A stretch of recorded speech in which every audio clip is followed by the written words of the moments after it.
पंजाब सरकार पंजाब दे आम लोगों की सरकार है ते हर आम नागरिक नूं चाहे वह किसी वर्ग का उन्होंने बराबरता के हक ते उन्होंने सहूलतां प्रदान पंजाब सरकार वालों कीतियां जा रही हैं, क्योंकि पंजाब के लोगों की सरकार है। कर्मचारियों का विश्वास सरकार दे विच होना चाहिए। उहदे वास्ते असी कर्मचारियों के पहला DA भी दिते है, उन्होंने हड़ताल वापस लई है, उहदे लई उन्हां दा धन्नवादी हाँ। ते अज एक अहम फैसला करके पंजाब सरकार की कैबिनेट ने 36,000 इंपलाईज नूं पक्के करन दा फैसला किया है। इसकी डिटेल्स ऐसी विधान सभा दे विच एक बिल के राही लिया के तुहानूं देवांगे। सो ये कर्मचारियों लई एक बहुत बड़ा तोहफा है कि असी कर्मचारियों 36,000 कर्मचारियों को पक्का करन जा रहे हैं। इस दे नाल ही पंजाब दे विच जिहड़े DC रेट है वो घट है, जिहदे नाल तनख्वाहां घट मिल रही हैं। पंजाब सरकार ने कल्ले सरकारी कर्मचारियों के नहीं, प्राइवेट दे भी मिनीमम वेज है जिहड़े वो वधाउण दा फैसला किया है ते 4 रुपये 415 रुपये 99 पैसे पंजाब सरकार जिहड़ा रेट है 1 मार्च 2020 तो पिछे तो वधाउण जा रही है। वधा दिते, मतलब कैबिनेट पास हो गया है। तो ये 1 मार्च तो लेके अज तक दे DC रेट मिनीमम वेज है जिहड़े उहदे बकाए भी मिलणगे ते अगे नूं भी जिहड़ा 415 रुपया रेट है मिनीमम वेज है वो वध जाएगा। इहदे नाल आउटसोर्स खास तौर पर जिहड़े जिन्ने मुलाजम है या फैक्ट्रियां दे विच जिन्ने मुलाजम लगे हुए है, काम करते हैं, प्राइवेट काम करते हैं, उन्होंने फायदा होएगा। जिहड़ी साडी सोच सी कि बहुत घट तनख्वाह मिलती है उस नूं असीं अपनी नूं अगे वधा के तनख्वाह वधाई है। पंजाब दे विच हमेशा ये गल रही है कि रेत माफिए का राज है। तुसीं किसे दरिया ते चले जाओ, पहला जिहड़ा रेता 16 रुपये तो लेके 22 रुपये तक नदी या दरियावां दे विच विकदा सी, हालांकि रेट 9 रुपये सी। अज सरकारी रेट 9 रुपये है।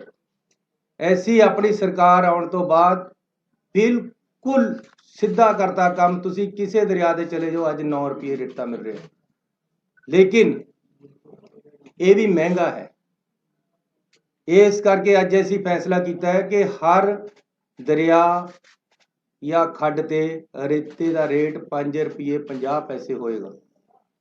इहदे विच ये भी सरकार के सारे पैसे नहीं है या ठेकेदार दे नहीं है। इहदे विच जिमीदार जिहदी जमीन दरिया, क्योंकि दरिया है जिहड़ा वो 90% या 80% जिमीदारां दा है, उहदी मालकीत जिमीदारां दी है। जिहदी जमीन है वो भी पैसे भालदा है, उन्होंने भी पहला रेट मिलता है। इहदे जिमीदार दे पैसे भी होणगे, इहदे विच भराई भी होएगी। जिहड़ी भराई है वो भी 5.5 रुपये च होएगी। जिहड़ा ठेकेदार है वह रास्ता बना के देगा, गड्डी कोई फस गई उन्होंने कढ़ेगा, सारा काम उहदा होएगा, सिस्टम वो चलाएगा, कंडा वो लगाएगा, भर्ती वो करेगा। ये सारा कुछ बिच्चे जमीन के पैसे, बिच्चे भराई, बिच्चे सधाई, सारा कुछ 5.5 रुपये जिहड़ा 9 रुपये पहला मिलता सी। सरकारी रेट 9 सी, पर 16 तो 22 रुपये तक पहला विकदा रहा। पहला मैं एक्सपैरीमेंट किया कि क्या जे मैं मुख्यमंत्री बन गया, साड़ी सरकार नवीं आ गई, कांग्रेस की सरकार आई दोबारे तो, क्या मैं कर सकदा कि 9 रुपये पर बिके। ये मैं टेस्ट किया।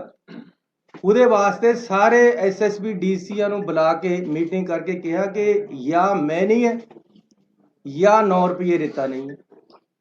अज कोई पंजाब का बंदा हथ खड़ा करके कह दे कि दरिया ते 9 रुपये नहीं बिकता तो मैं जिम्मेवार, लेकिन कल तो 5.5 रुपये बिकेगा।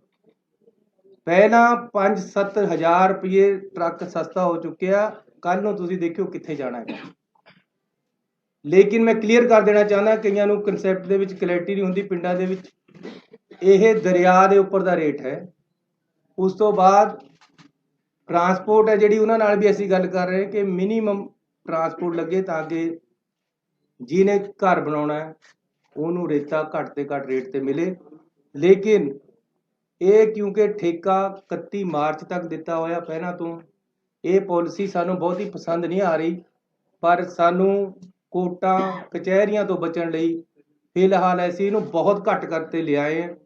ਅਲਟੀਮੇਟਲੀ ਅਸੀਂ ਆਪਣਾ ਜਦ ਅਗਲਾ ਵਿਜ਼ਨ ਦੇਵਾਂਗੇ ਉਹਦੇ 'ਚ ਅਸੀਂ ਦੱਸਾਂਗੇ ਅਸੀਂ ਕਿਸ ਤਰ੍ਹਾਂ, ਉਹਦੇ ਸਾਡੀ ਪਾਰਟੀ ਡਿਸਾਈਡ ਕਰੇਗੀ ਕਿਸ ਤਰ੍ਹਾਂ ਅਸੀਂ ਅੱਗੇ ਨੂੰ ਰੇਤਾ ਵੇਚਣਾ ਤੇ ਕਿਸ ਤਰ੍ਹਾਂ ਕਰਨਾ ਹੈ। ਲੇਕਿਨ ਅੱਜ ਬਹੁਤ ਸਸਤਾ ਰੇਟ ਅਸੀਂ ਜਿਹਦੇ 'ਚ ਭਰਾਈ ਵੀ ਹੈ, ਜਿਹਦੇ ਜ਼ਿਮੀਂਦਾਰ ਦੇ ਪੈਸੇ ਵੀ ਹੈ, ਜਿਹਦੇ ਸਧਾਈ ਵੀ ਹੈ, ਦਰਿਆ 'ਚੋਂ ਬਾਹਰ ਵੀ ਕੱਢਣਾ, ਉਹ ਅਸੀਂ ਰੇਟ 5.5 ਰੁਪਏ ਕਰਤਾ, ਜਿਹੜਾ ਕਿ 4 ਗੁਣਾ ਘੱਟ ਹੋਇਆ ਹੈ ਸਾਡੀ ਉਹ ਪਿਛਲੀ ਸਰਕਾਰ ਤੇ ਪਿਛਲੀ ਬਾਦਲਾਂ ਦੀ ਸਰਕਾਰਾਂ ਨਾਲੋਂ ਤਾਂ ਸ਼ਾਇਦ ਇਹ 6 ਗੁਣਾ ਘੱਟ ਹੋ ਗਏ।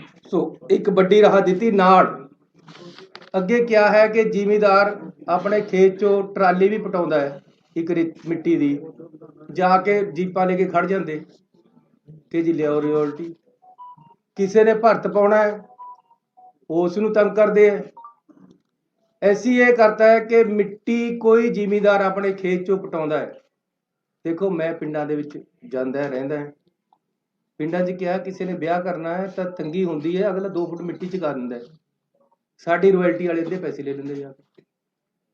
ਹੁਣ ਅਸੀਂ ਬਿਲਕੁਲ ਕਲੀਅਰ ਕਰਤਾ ਹੈ ਕਿ ਕੋਈ ਜ਼ਿਮੀਂਦਾਰ ਆਪਣੀ 3 ਫੁੱਟ ਤੱਕ ਮਿੱਟੀ ਚੁਕਾਵੇ, ਕੋਈ ਪੈਸਾ ਨਹੀਂ ਲੈਣਾ ਕਿਸੇ ਨੇ, ਨਾ ਹੀ ਜਾਣਾ ਹੈ, ਨਾ ਕੋਈ ਮਨਜ਼ੂਰੀ ਦੀ ਲੋੜ ਹੈ।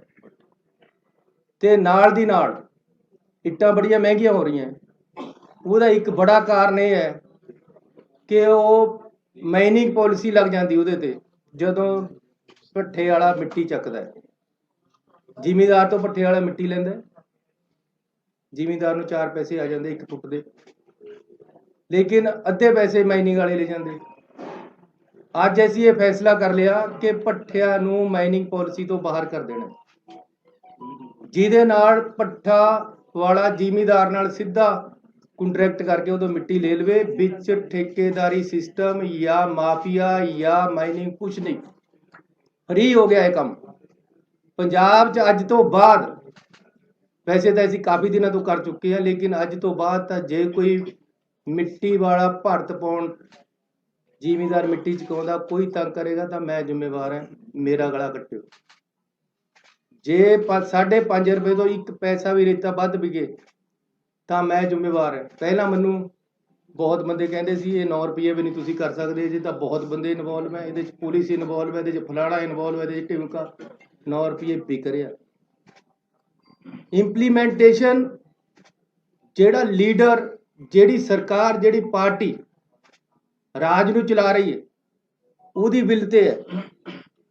ਇਹ ਮੈਂ ਪਿਛਲੇ ਮੁੱਖ ਮੰਤਰੀਆਂ ਨੂੰ ਵੀ ਕਿਹਾ ਸੀ, ਜੇ ਸਾਡੀ ਕੈਬਨਿਟ, ਸਾਡਾ ਪਾਰਟੀ, ਸਾਡਾ ਮੁੱਖ ਮੰਤਰੀ ਚਾਹੁੰਦਾ ਕਿ ਜੀ ਇੰਪਲੀਮੈਂਟੇਸ਼ਨ ਕਾਨੂੰਨ ਦੀ ਹੋਵੇ ਤਾਂ ਹੁੰਦੀ ਹੈ। ਚੰਡੀਗੜ੍ਹ ਦੇ ਵਿੱਚ ਵੜਦੇ ਸਾਰੇ ਜੀ ਦੇਖਣ ਲੱਗ ਜਾਂਦੇ ਬੈਲਟ ਕਿੱਥੇ ਹੈ, ਇੰਪਲੀਮੈਂਟੇਸ਼ਨ ਹੈ ਚੰਡੀਗੜ੍ਹ 'ਚ ਕਾਨੂੰਨ ਦੀ। ਪੰਜਾਬ ਦੇ ਵਿੱਚ ਜੇ ਰੇਤਾ ਵੱਧ ਵਿਕਦਾ ਹੈ ਤਾਂ ਇੰਪਲੀਮੈਂਟੇਸ਼ਨ ਨਹੀਂ ਸੀ, ਵੰਡ ਕੇ ਖਾ ਰਹੇ ਸੀ ਉੱਪਰਲਾ ਪੈਸਾ। ਐਸੀ ਬਿਲਕੁਲ ਸਿੱਧਾ ਕਰਤਾ ਕੰਮ, ਕਿਸੇ ਦਰਿਆ ਪਰ ਚਲੇ ਜਾਓ। ਹੁਣ ਜੇ ਕਿਤੇ ਟਰਾਲੀਆਂ ਭਰ ਹੋ ਰਹੀਆਂ, ਕਿਤੇ ਮਿੱਟੀ ਚੱਕ ਹੋ ਰਹੀ ਹੈ ਤਾਂ ਉਹ ਮਾਫੀਆ ਨਹੀਂ ਹੈ, 5.5 ਰੁਪਏ 'ਚ ਵਿਕੇਗਾ ਔਰ ਸਹੀ ਰੇਟ ਦੇ ਵਿੱਚ ਵਿਕੇਗਾ। ਅਸੀਂ ਇਹ ਕਰਾਂਗੇ ਕਿ ਜਿੱਥੇ ਪਾਣੀ ਨਹੀਂ ਆਉਂਦਾ ਉੱਥੇ ਰੇਤਾ ਨਹੀਂ ਚੱਕਣਾ, ਕਿਉਂਕਿ ਉੱਥੇ ਫਿਰ ਖਦਾਨੇ ਬਣਨੇ, ਪਾਣੀ ਨੇ ਉਹਨੂੰ ਰੀਚਾਰਜ ਤਾਂ ਕਰਨਾ ਨਹੀਂ ਰੇਤੇ ਨੂੰ। ਇਸ ਕਰਕੇ ਜਿੱਥੇ ਜਿੱਥੇ ਪਾਣੀ ਆਉਂਦਾ, ਦਰਿਆਵਾਂ ਦੇ ਆਲਰੇਡੀ ਖੱਡਾਂ ਤੈਅ ਹੈ, ਹੋਰ ਵੀ ਕਰਾਂਗੇ, ਲੇਕਿਨ ਸਸਤਾ ਔਰ ਸਹੀ ਰੇਟ ਤੇ ਰੇਤਾ ਪਿੰਡਾਂ 'ਚ ਮਿਲੇਗਾ। ਮਿੱਟੀ ਦਾ ਕੋਈ ਮਾਫੀਆ ਨਹੀਂ ਹੋਏਗਾ, ਭੱਠੇ ਵਾਲਿਆਂ ਨੂੰ ਕੋਈ ਤੰਗ ਨਹੀਂ ਕਰੇਗਾ। ਇਸ ਤੋਂ ਇਲਾਵਾ ਇੱਕ ਫੈਸਲਾ ਅਸੀਂ ਹੋਰ ਅਹਿਮ ਲਿਆ ਕਿ ਜਿਹੜੇ ਪੰਜਾਬ ਦੇ ਇੰਸਟੀਟਿਊਸ਼ਨਲ ਟੈਕਸ ਪੰਜਾਬ ਤੇ ਲੱਗਿਆ ਹੋਇਆ ਸੀ, Punjab institutional and other buildings tax 2011 ਤੋਂ ਸੀ। ਉਸ ਦਿਨ ਮੈਨੂੰ, ਜਿਸ ਦਿਨ ਅਸੀਂ ਗਏ ਲੁਧਿਆਣੇ, ਉਸ ਦਿਨ ਅਸੀਂ ਅਨਾਉਂਸ ਕੀਤਾ ਸੀ, ਅੱਜ ਕੈਬਨਿਟ ਨੇ ਪਾਸ ਕਰ ਦਿੱਤਾ। 2012 ਤੋਂ ਜਿੰਨਾ ਟੈਕਸ ਬਣਦਾ ਸੀ ਅਸੀਂ ਉਹ ਮਾਫ ਕਰ ਦਿੱਤਾ ਹੈ। ਅੱਗੇ ਨੂੰ ਵੀ ਇਹ ਟੈਕਸ ਹੈ ਜਿਹੜਾ ਪੰਜਾਬ ਤੇ ਨਹੀਂ ਲੱਗੇਗਾ। ਇਸ ਤੋਂ ਇਲਾਵਾ ऐसी वन टाइम सैटलमेंट ਜਿਹੜੀ ਕੰਪਾਊਂਡੇਬਲ ਬਿਲਡਿੰਗਸ ਹੈਗੀਆਂ ਜਿਹੜੀਆਂ ਸ਼ਹਿਰਾਂ ਦੇ ਵਿੱਚ ਇਹ ਵੱਡੀ ਰਾਹਤ ਦੇ ਰਹੇ ਹੈ ਕਿ ਜਿਹੜੀਆਂ ਬਿਲਡਿੰਗਾਂ ਬਣ ਗਈਆਂ ਉਹਦੇ ਪਰ ਕਿਸੇ ਨੇ ਚਵਾਰਾ ਪਾ ਲਿਆ, ਕਿਸੇ ਨੇ ਹਾਈਟ ਜ਼ਿਆਦਾ ਵਧਾ ਲਈ ਜਾਂ ਕਿਸੇ ਨੇ ਬਾਹਰ ਨੂੰ ਥੋੜਾ ਬਹੁਤਾ ਕੱਢ ਲਿਆ। ਜਿਹੜਾ ਕੁਝ ਕੰਪਾਊਂਡੇਬਲ ਹੈ ਉਹਨਾਂ ਨੂੰ ਅਸੀਂ ਰੇਟ ਵੀ ਘਟਾ ਦਿੱਤੇ ਆ 25%। ਉਹਨਾਂ ਨੂੰ ਦੁਬਾਰੇ ਲੀਗਲਾਈਜ਼ ਕਰਨ ਦਾ ਇੱਕ ਵਨ ਟਾਈਮ ਪਾਲਿਸੀ ਲੈ ਕੇ ਆਏ ਹੈ ਜਿਹੜੀ ਕਿ ਕੱਲ ਤੋਂ ਚਾਲੂ ਹੋ ਜਾਏਗੀ। ਇਸ ਦੇ ਨਾਲ ਇਹ ਸਾਡੇ ਅੱਜ ਦੇ ਐਲਾਨ ਹੈ ਜਿਹੜੇ ਕਿ ਅਸੀਂ ਵੱਡੀ ਰਾਹਤ ਪੰਜਾਬ ਦੇ ਲੋਕਾਂ ਨੂੰ ਦਿੱਤੀ ਹੈ। ਸਾਡੇ ਐਡਵੋਕੇਟ ਜਨਰਲ ਸਾਹਿਬ ਨੇ, ਤੁਹਾਨੂੰ ਤੁਸੀਂ ਜਾਣਦੇ ਹੋ, ਕਾਫੀ ਦਿਨਾਂ ਤੋਂ ਅਸਤੀਫਾ ਦਿੱਤਾ ਹੋਇਆ ਸੀ। ਅੱਜ ਕੈਬਨਿਟ ਨੇ ਉਹਨੂੰ ਮਨਜ਼ੂਰ ਕਰ ਲਿਆ। ਗਵਰਨਰ ਸਾਹਿਬ ਕੋਲ ਭੇਜਾਂਗੇ, ਜਦੋਂ ਅੱਜ ਹੀ ਸ਼ਾਇਦ ਪਾਸ ਹੋ ਜਾਏਗਾ, ਕੱਲ੍ਹ ਨੂੰ ਅਸੀਂ ਨਵਾਂ ਐਡਵੋਕੇਟ ਜਨਰਲ ਲਗਾਵਾਂਗੇ। ਇਸ ਤੋਂ ਇਲਾਵਾ DGP ਦੀ ਜਿਹੜੀ ਪੋਸਟਿੰਗ ਹੈ, ਜਿੰਨੇ 30 ਸਾਲ ਤੋਂ ਉੱਪਰ ਦੇ ਇਹ ਕਾਨੂੰਨ ਹੈ, ਜਿਨ੍ਹਾਂ ਦੀ 30 ਸਾਲ ਨੌਕਰੀ ਹੋ ਗਈ ਹੈ, ਉਹਨਾਂ ਦਾ ਅਸੀਂ ਆਲਰੇਡੀ ਭੇਜ ਚੁੱਕੇ ਸਾਰਿਆਂ ਦੇ ਨਾਮ, ਸਾਤੋਂ ਸਾਰਿਆਂ ਦੇ ਨਾਮ ਮੰਗੇ ਗਏ ਹੈ। ਉਹਨਾਂ ਵਿੱਚੋਂ ਇੱਕ ਪੈਨਲ ਬਣਾ ਕੇ ਕੇਂਦਰ ਸਰਕਾਰ ਭੇਜੇਗੀ। ਉਹ ਪੈਨਲ ਵਿੱਚੋਂ ਅਸੀਂ DGP ਨਵਾਂ ਲਗਾਵਾਂਗੇ। ਜਿਹੜਾ ਪੈਨਲ ਆਏਗਾ, ਇਹ ਪਹਿਲਾਂ ਤੋਂ ਇੱਕ ਪ੍ਰਿੰਸੀਪਲੀ ਕਲੀਅਰ ਹੋਇਆ। ਸੋ ਮੈਂ ਤੁਹਾਡਾ ਧੰਨਵਾਦੀ ਹਾਂ ਕਿ ਤੁਸੀਂ ਅੱਜ ਇੱਥੇ ਆਏ ਹੋ। ਪੰਜਾਬ ਦੇ ਵੱਡੇ ਐਲਾਨ ਹੋਏ ਹੈ। ਪਰਸੋਂ ਨੂੰ ਸਾਡਾ ਵਿਧਾਨ ਸਭਾ ਦਾ ਸੈਸ਼ਨ ਹੈ, ਉਹਦੇ ਵਿੱਚ ਅਸੀਂ ਬਿਜਲੀ ਸਮਝੌਤਿਆਂ ਬਾਰੇ ਬਿੱਲ ਲੈ ਕੇ ਆਵਾਂਗੇ। ਕਿਸਾਨਾਂ ਬਾਰੇ ਜਿਹੜੇ ਕਾਲੇ ਕਾਨੂੰਨ ਬਣੇ ਹੈ ਉਹਦੇ ਬਾਰੇ ਵਿੱਚ ਰੈਜੂਲੇਸ਼ਨ ਤੇ ਕੁਝ ਬਿੱਲ ਆਉਣਗੇ। ਇਸ ਦੇ ਨਾਲ ਹੀ ਜਿਹੜਾ 50 ਕਿਲੋਮੀਟਰ ਅੰਦਰ BSF ਆਉਣ ਦਾ ਫੈਸਲਾ ਹੈ, ਉਹਦੇ ਬਾਰੇ ਵਿੱਚ ਵੀ ਅਸੀਂ ਇਹ ਵਿਧਾਨ ਸਭਾ ਦੇ ਵਿੱਚ ਇਹ ਮਸਲਾ ਰੱਖਾਂਗੇ ਤੇ ਇਹਦੇ ਬਾਰੇ ਰੈਜੂਲੇਸ਼ਨ ਲੈ ਕੇ ਆਵਾਂਗੇ। ਸੋ ਮੈਂ ਧੰਨਵਾਦੀ ਹਾਂ ਆਪਣੇ ਮੰਤਰੀ ਸਾਹਿਬਾਨ ਦਾ। ਸਾਡੀ ਪਾਰਟੀ ਦੇ ਪ੍ਰਧਾਨ ਸਾਹਿਬ ਵੀ ਸਾਡੇ ਵਿਚਕਾਰ ਆਏ ਹੈ, ਉਹਨਾਂ ਦਾ ਵੀ ਮੈਂ ਸਵਾਗਤ ਵੀ ਕਰਦਾ, ਉਹਨਾਂ ਦਾ ਧੰਨਵਾਦ ਵੀ ਕਰਦਾ। ਤੇ ਹੁਣ ਮੈਂ ਪ੍ਰਧਾਨ ਜੀ ਨੂੰ ਬੇਨਤੀ ਕਰਾਂਗਾ।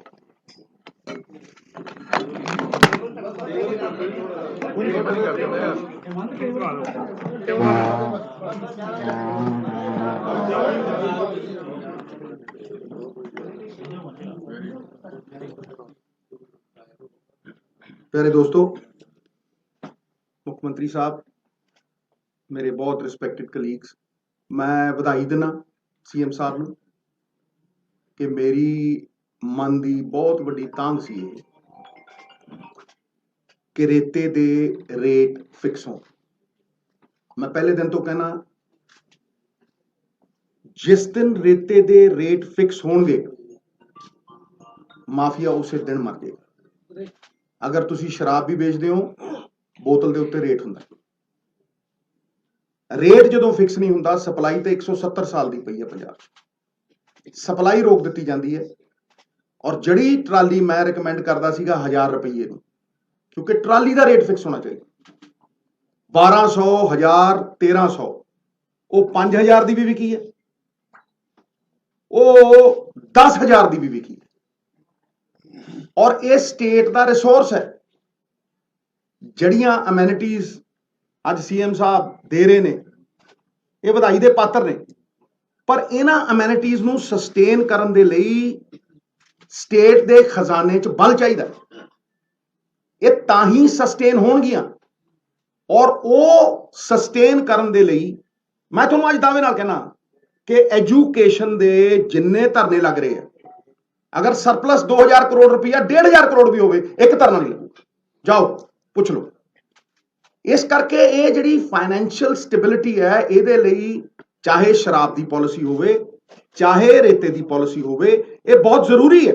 ਔਰ ਅੱਜ CM ਨੇ ਪਹਿਲੀ ਪੌੜੀ ਚੜੀ, ਇੱਕ ਐਸਾ ਇਤਿਹਾਸ ਰਚਿਆ ਕਿ ਪਹਿਲੀ ਵਾਰ ਅੱਜ ਇਹ ਹੋਇਆ ਕਿ ਜੀ ਰੇਤੇ ਦਾ ਰੇਟ ਫਿਕਸ ਹੋਊਗਾ। ਹਾਲਾਂਕਿ ਮੈਂ ਇਹਨੂੰ ਬਹੁਤ ਅੱਗੇ ਲਿਜਾਣਾ ਚਾਹੁੰਦਾ, ਸਟਾਕਯਾਰਡ ਬਣਾਉਣਾ ਚਾਹੁੰਦਾ।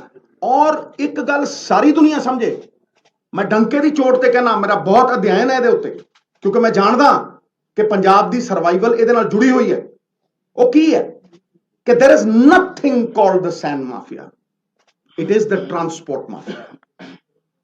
ਰੇਤਾ ਬੁੱਕਲ 'ਚ ਨਹੀਂ ਕੋਈ ਲਿਜਾ ਸਕਦਾ, ਰੇਤਾ ਟਰੱਕਾਂ 'ਚ ਜਾਂਦਾ, ਔਰ ਅਗਰ ਸਟਾਕ ਯਾਰਡ 'ਚੋਂ ਸਰਕਾਰੀ ਟਰੱਕਾਂ ਦੇ ਵਿੱਚ ਜਾਏਗਾ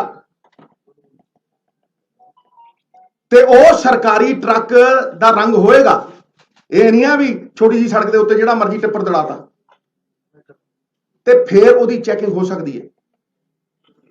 ਰੇਟ, ਵੇਟ ਤੇ ਡੇਟ 2015 ਦੇ ਵਿੱਚ ਨੋਟੀਫਿਕੇਸ਼ਨ ਹੋਈ ਅਕਾਲੀ ਸਰਕਾਰ 'ਚ ਕਿ ਜਿਹੜੇ ਟਰੱਕ ਤੇ ਡੇਟ, ਰੇਟ ਔਰ ਵੇਟ ਨਹੀਂ ਹੈ ਉਹਨੂੰ ਇੰਪਾਊਂਡ ਕੀਤਾ ਜਾਏ।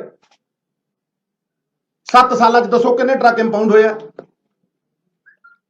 ਦੱਸੋ, ਇੱਕ ਹੋਇਆ ਹੋਵੇ ਤਾਂ ਦੱਸੇ। ਬਾਹਰੋਂ ਟਰੱਕ ਆਉਂਦਾ, ਪਠਾਨਕੋਟ ਤੋਂ ਟਰੱਕ ਆਉਂਦਾ, ਗੁੰਡਾ ਟੈਕਸ ਲਿੱਤਾ ਜਾਂਦਾ ਉਹਨਾਂ ਤੋਂ 5000, ਕਿਸੇ ਤੋਂ 7000, ਅਗਲਾ 25000 26000 ਦਾ ਟਰੱਕ ਲੈ ਕੇ ਆਉਂਦਾ ਬਾਹਰੋਂ, ਤੇ ਇੱਥੇ 15000 ਦਾ ਵੇਚਦਾ ਹੈ।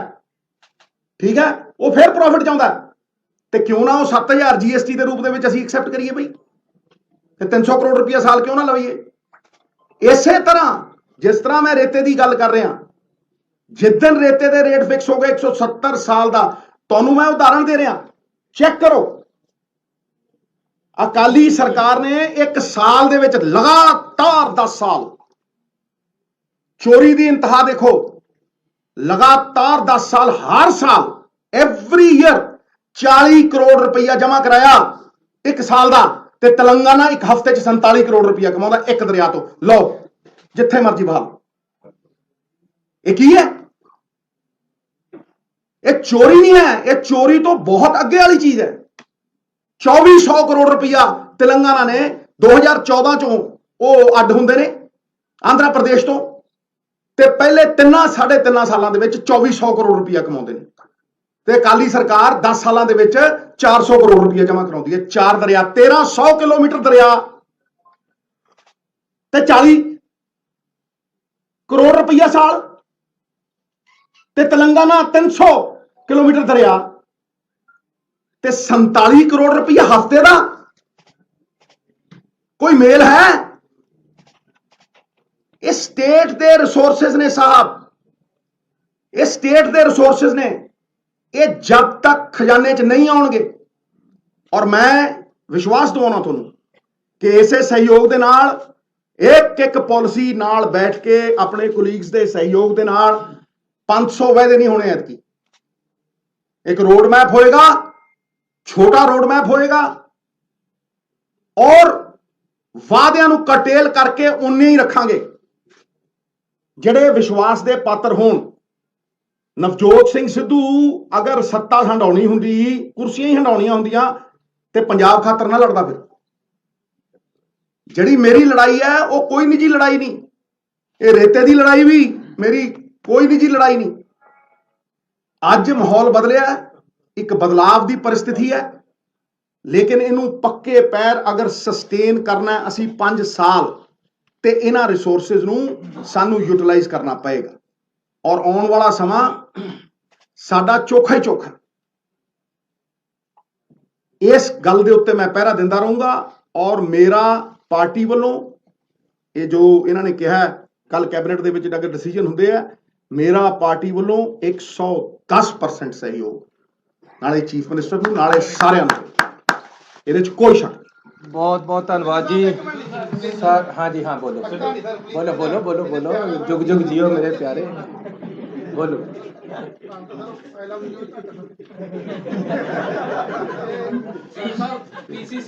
जे प्रेस ते सरकार ते ओपोजिशन सारे जाने सूबे वास्ते तकड़े होके काम करिए।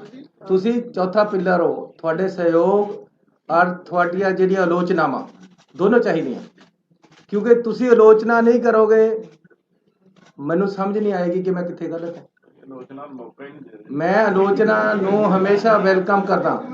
ये ठीक है ਕਿ ਸਾਡੇ ਕੰਮ ਦੇ ਵਿੱਚ ਆਲੋਚਨਾ ਹੈ ਨਹੀਂ ਹੋ ਰਹੀ। ਇਹ ਗੱਲ ਜ਼ਰੂਰ ਹੈ ਜੀ, ਤੁਹਾਡੇ ਕੋਲ ਸਮਾਂ ਬੜਾ ਘੱਟ ਹੈ। ਸਿੱਧੂ ਸਾਹਿਬ ਵੀ ਬੜਾ ਕਹਿੰਦੇ ਕਦੀ ਕਦੀ ਲੱਗਦਾ ਆਪੋਜੀਸ਼ਨ ਦਾ ਰੋਲ ਨਿਭਾ ਰਹੇ, ਕਦੀ ਕਦੀ ਕਰਨਾ ਚਾਹੀਦਾ। ਪਾਰਟੀ ਸੁਪਰੀਮ ਹੈ, ਬਿਲਕੁਲ ਸਰ। ਦੇਖੋ, ਪਾਰਟੀ ਦੀਆਂ ਆਈਡੀਓਲੋਜੀ ਨੂੰ ਅਸੀਂ ਇੰਪਲੀਮੈਂਟ ਕਰਨਾ, and we are here to implement their ideologies. ਨਿੱਜੀ ਕੋਈ ਹੈ ਨਹੀਂ, ਉਹਨਾਂ ਨੇ ਸਰਕਾਰੀ ਸਰ ਇੱਕ ਤਾਂ ਜਿਹੜੀ ਮਾਫੀਆ ਦੀ ਗੱਲ ਚੱਲਦੀ ਪਈ ਹੈ, ਮੈਂ ਫਿਰ ਨਾਮ ਵੀ ਲੈ ਦਿੰਦਾ ਕਿ ਰੋਪੜ ਦੇ ਵਿੱਚ ਸਰ ਕਈ ਖੱਡਾਂ ਇਦਾਂ ਕੋਈ ਰੋਪੜ ਦੇ ਵਿੱਚ ਆ, ਬਾਕੀ ਹੈ ਜਿਹੜੀ ਲੀਗਲਾਈਜ਼ ਖੱਡ ਹੈ ਉਹ ਚੱਲਦੀ ਨਹੀਂ ਹੈ। ਜਿਹੜੇ ਪੋਲੀਟੀਸ਼ੀਅਨ ਹੈ ਜਾਂ ਸਾਡੇ ਸਪੋਕਰ ਜਿਹੜੇ ਸਾਡੇ ਕੋਈ ਲੀਡਰਸ ਨੇ ਉਹਨਾਂ ਦੀ ਸ਼ਹਿਰ ਨਾਲ ਚੱਲਦੀ ਹੈ। ਜਿਹੜੀ ਲੀਡਰ ਜਿਵੇਂ ਆਮ ਰੋਪੜ ਦੇ ਵਿੱਚ ਇੱਕ ਟੌਪ ਲੀਡਰ ਤੁਹਾਡੇ ਸੱਤਾ ਰੂਲ ਦੇ ਵਿੱਚ ਨਾਮ ਵੱਜਦਾ ਹੈ, ਉਹ ਸਰ ਕੀ ਜਿਹੜੀਆਂ ਲੀਗਲਾਈਜ਼ ਜਿਹੜੀਆਂ ਰੁਕੀਆਂ ਹੋਈਆਂ ਇਲੀਗਲ ਚੱਲਦੀਆਂ ਪਈਆਂ ਨੇ, ਉਹ ਉਹਦੇ ਵਾਸਤੇ ਕੋਈ ਮੈਕੈਨਿਜ਼ਮ ਕੋਈ ਸਰ ਤੁਸੀਂ ਮੈਨੂੰ ਦੱਸੋ 9 ਰੁਪਏ ਤੇ ਘੱਟ ਜੇ ਇੱਕ ਵੀ ਇਲੀਗਲ ਚੱਲਣ ਨਹੀਂ ਦਵਾਂਗਾ। ਨੰਬਰ 1 ਹੁਣ 5.5 ਤੋਂ 1 ਪੈਸਾ ਵੱਧ ਨਹੀਂ ਵਿਗੜ ਦਵਾਂਗਾ।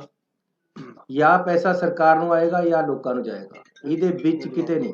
ਤੁਸੀਂ ਇਹਨਾਂ ਨੇ ਹੁਣੇ ਟਰਾਲੀ ਦੀ ਗੱਲ ਕਰੀ ਹੈ, ਜਿਹੜਾ ਮੈਂ ਅੱਜ ਰੇਟ ਦਿੱਤਾ ਮੇਰੀ ਆਪਣੀ ਸਰਕਾਰ ਨੇ, ਸਾਡੀ ਪਾਰਟੀ ਦੀ ਸਰਕਾਰ ਨੇ 5.5 ਰੁਪਏ, ਉਹਦੇ ਨਾਲ 800 ਰੁਪਏ ਦੀ ਟਰਾਲੀ ਭਰਦੀ। ਅੱਜ ਤੱਕ ਕਦੇ ਸੁਣਿਆ 800 ਰੁਪਏ ਦੀ ਟਰਾਲੀ ਭਰ ਜਾਏਗੀ ਰੇਤੇ ਦੀ? ਔਰ ਇਹਦੇ ਵਿੱਚ ਭਰਾਈ ਵੀ ਹੈ, ਇਹਦੇ ਵਿੱਚ ਚੁਕਾਈ ਵੀ ਹੈ, ਇਹਦੇ ਵਿੱਚ ਠੇਕੇਦਾਰ ਜ਼ਿਮੀਦਾਰ ਦੇ ਪੈਸੇ ਵੀ ਹੈ। ਅਗਲਾ ਆਵੇ, ਮੈਂ ਕਹਿੰਦਾ ਜੀ ਤੁਸੀਂ ਇਹ ਦਰਿਆ ਦਾ ਰੇਟ ਹੈ, ਕੋਈ ਬੰਦਾ ਆਪਣੀ ਟਰਾਲੀ ਲਿਆ ਕੇ ਭਰਾ ਲਵੇ, ਕੋਈ ਆਪਣਾ ਟਰੱਕ ਲਿਆ ਕੇ ਭਰਾ ਲਵੇ। ਟਰਾਂਸਪੋਰਟ ਜੇ ਜ਼ਿਆਦਾ ਪੈਸੇ ਲੈਂਦਾ ਆਪਣਾ ਟਰੱਕ ਕਰਕੇ ਲਿਆਓ, ਅਸੀਂ ਤਾਂ ਤੁਹਾਨੂੰ ਭਰ ਕੇ ਦੇਣਾ, ਭਰ ਕੇ ਵੀ ਦੇਵਾਂਗੇ। ਜੇ ਅਗਲਾ ਆਪਣੀ ਜੇਸੀਬੀ ਨਾਲ ਭਰਦਾ ਆ ਕੇ ਤਾਂ 1 ਰੁਪਿਆ ਸੈਂਕੜਾ ਭਰਾਈ ਦਾ ਰੇਟ ਹੈ ਉਹ ਘੱਟ ਹੋ ਜਾਏਗਾ। ਸੋ ਬਹੁਤ ਹੀ ਲਿਬਰਲ ਔਰ ਲੋਕਾਂ ਦੇ ਪੱਖੀ ਐਸੀ ਪਾਲਿਸੀ ਲੈ ਕੇ ਆਏ ਹੈ। ਲੇਕਿਨ ਫਿਰ ਮੈਂ ਕਹਿੰਦਾ ਕਿ ਸਾਡੀ ਪਾਰਟੀ ਦਾ ਵਿਜ਼ਨ ਹੈ ਜਿਹੜਾ ਉਹ ਆਉਣ ਵਾਲੇ ਸਮੇਂ 'ਚ ਅਸੀਂ ਲਾਗੂ ਕਰਾਂਗੇ ਔਰ ਨਵੀਂ ਪਾਲਿਸੀ ਜਿਹੜੀ ਅਸੀਂ ਇੱਕ ਵਿਜ਼ਨ ਦਵਾਂਗੇ ਤੇ ਕੋਈ ਖੱਡ ਐਸੀ ਇਲੀਗਲ ਚੱਲਣ ਨਹੀਂ ਦੇਵਾਂਗੇ। ਠੀਕ ਹੈ, ਪਿਛਲੇ ਸਮੇਂ 'ਚ ਜਿਹੜਾ ਕੁਝ ਹੋਇਆ ਤੁਹਾਨੂੰ ਵੀ ਪਤਾ ਹੈ, ਕੌਣ ਮਜੀਠੀਆ ਸੀ, ਕੌਣ ਸੀ, ਕਿੱਥੇ ਕਿੱਥੇ ਕਿਸ ਤਰ੍ਹਾਂ ਚੱਲਦਾ ਰਿਹਾ। ਇਹੀ ਇੱਥੇ ਸੁਖਬੀਰ ਸੀਗਾ, ਇਹੀ ਕੁਝ ਇੱਥੇ ਹੋਇਆ। ਲੇਕਿਨ ਭਰਾਵੋ ਇੱਕ ਗੱਲ ਦੱਸ ਦੇਣਾ, ਹੁਣ ਲੋਕਾਂ ਦੀ ਸਰਕਾਰ ਹੈ, ਮੈਂ ਲੋਕਾਂ ਨੂੰ ਕਹਿ ਦੇਣਾ ਕਿ ਆਪਣਾ ਮੋਬਾਈਲ ਲੈ ਕੇ ਖੜ ਜਾਓ ਉੱਥੇ, ਮੇਰੇ ਨੌਜਵਾਨ ਮੁੰਡੇ ਖੜਨਗੇ। ਪੁਲਿਸ ਵਾਲਿਆਂ ਨੂੰ ਕਹਿਤਾ ਜਾਂ ਤੁਸੀਂ ਨਹੀਂ ਜਾਂ ਮੈਂ ਨਹੀਂ। ਨੌਜਵਾਨ ਮੁੰਡਾ ਇੱਕ ਮੈਨੂੰ ਕੋਈ ਵੀਡੀਓ ਪਾ ਦੇਵੇ ਕਿ ਜੀ ਨੇ ਮੇਰੇ ਤੇ 5.5 ਨਹੀਂ 5 ਰੁਪਏ 60 ਪੈਸੇ ਲਏ, ਜਾਂ ਉਹ ਨਹੀਂ ਆ ਮੈਂ। ਬਹੁਤ ਧੰਨਵਾਦ। ਮੈਂ ਇੱਕ ਮਿੰਟ ਇਸ ਗੱਲ ਦਾ ਜਵਾਬ ਦੇਣਾ, ਇਸ ਗੱਲ ਦਾ ਜਵਾਬ ਦੇਣਾ, ਮੈਂ ਤੁਹਾਨੂੰ ਜਵਾਬ ਦੇਣਾ। ਮੈਂ ਦੇਖੋ ਰੋਪੜ ਕੀ ਹੋ ਰਿਹਾ ਕੀ ਨਹੀਂ ਹੋ ਰਿਹਾ ਨਿੱਜੀ ਤੌਰ ਦੇ ਉੱਤੇ ਇਹ ਤੁਸੀਂ ਤਹਿਕੀਕਾਤ ਕਰੋ, ਜੇ ਪ੍ਰੂਫ ਹੈਗਾ ਤਾਂ ਦਿਓ, ਠੀਕ ਹੈ। ਮੈਂ ਤੁਹਾਨੂੰ ਇੰਨਾ ਕਹਿਣਾ ਚਾਹੁੰਦਾ ਔਰ ਡੰਕੇ ਦੀ ਚੋਟ ਤੇ ਕਹਿਣਾ ਚਾਹੁੰਦਾ, ਇਹ ਜੋ ਕੁਝ ਸ਼ਰਾਬ 'ਚ ਹੋਇਆ, ਜੋ ਕੁਝ ਰੇਤੇ 'ਚ ਹੋਇਆ, ਇਹ ਇੱਕ ਕਾਰਟਲ ਕਰਕੇ ਹੋਇਆ।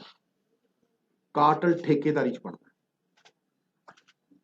ਜਿੱਥੇ ਜਿੱਥੇ 35,000 ਕਰੋੜ ਰੁਪਏ ਕਮਾਏ ਗਏ, ਜਿੱਥੇ ਜਿੱਥੇ 3 ਸਾਲਾਂ ਦੇ ਵਿੱਚ 2,500 ਕਰੋੜ ਰੁਪਏ ਕਮਾਏ ਗਏ 300 ਕਿਲੋਮੀਟਰ ਦਰਿਆ ਚੋਂ, ਉੱਥੇ ਸਟੇਟ ਓਨਡ ਸੀ, ਉਹ ਉੱਥੇ ਕਾਰਪੋਰੇਸ਼ਨ ਸੀ। ਮੈਂ ਤੁਹਾਡੀ ਗੱਲ ਦਾ ਜਵਾਬ ਦੇ ਰਿਹਾ। ਸਵਾਲ ਇਹ ਹੈ ਕਿ ਮਹਾਰਾਜ ਪਾਪੀ ਨਹੀਂ ਮਾਰਨੇ, ਪਾਪ ਮਾਰਨਾ। ਇੱਕ ਸਿਸਟਮ ਐਸਾ ਹੈ ਜਿਹੜਾ ਕਹਿੰਦਾ ਆ ਹੁਣ ਮੇਰੇ ਨਾਲ ਰਲ, ਜਦੋਂ ਤੂੰ ਚੋਰ ਹੋ ਗਿਆ ਤੇ ਤੈਨੂੰ ਨਾਲ ਰਲਾਵਾਂ। ਸੁਣੋ ਮੈਂ ਮੇਰੀ ਗੱਲ ਪੂਰੀ ਕਰਨੇ ਮਿੱਤਰਾ, ਪੂਰੀ ਕਰਨੇ। ਸਿਸਟਮ ਜਦੋਂ ਉਹ ਹੋਇਆ ਸਟੇਟ ਓਨਡ, ਚਾਹੇ ਸ਼ਰਾਬ ਹੋਵੇ ਤੇ ਚਾਹੇ ਰੇਤਾ ਹੋਵੇ, ਕਿਸੇ ਦਾ ਵਾਸੀ ਨਹੀਂ ਚੱਲਣਾ, ਕਿਉਂਕਿ ਉਹ ਸੂਬੇ ਦਾ। ਫਿਰ ਸ਼ਰਾਬ ਦੀ ਬੋਤਲ ਵੀ ਜੇ ਅੱਧਾ ਕਿਲੋਮੀਟਰ ਤੁਰੀ ਤੇ ਪਤਾ ਲੱਗੂ ਉੱਤੇ ਚਿੱਪ ਲੱਗੀ ਹੋਊ। ਇਹ ਨਹੀਂ ਹੈ ਵੀ ਰਾਤ ਨੂੰ ਕਦੇ ਕਿੱਧਰ ਨੂੰ ਚਲੀ ਗਈ ਤੇ ਕਦੇ ਕਿੱਧਰ ਨੂੰ ਚਲੀ ਗਈ ਤੇ ਕਦੇ ਕਿਹਦੇ ਦਾ ਤੇ ਕਦੇ ਕਿਸੇ ਦਾ।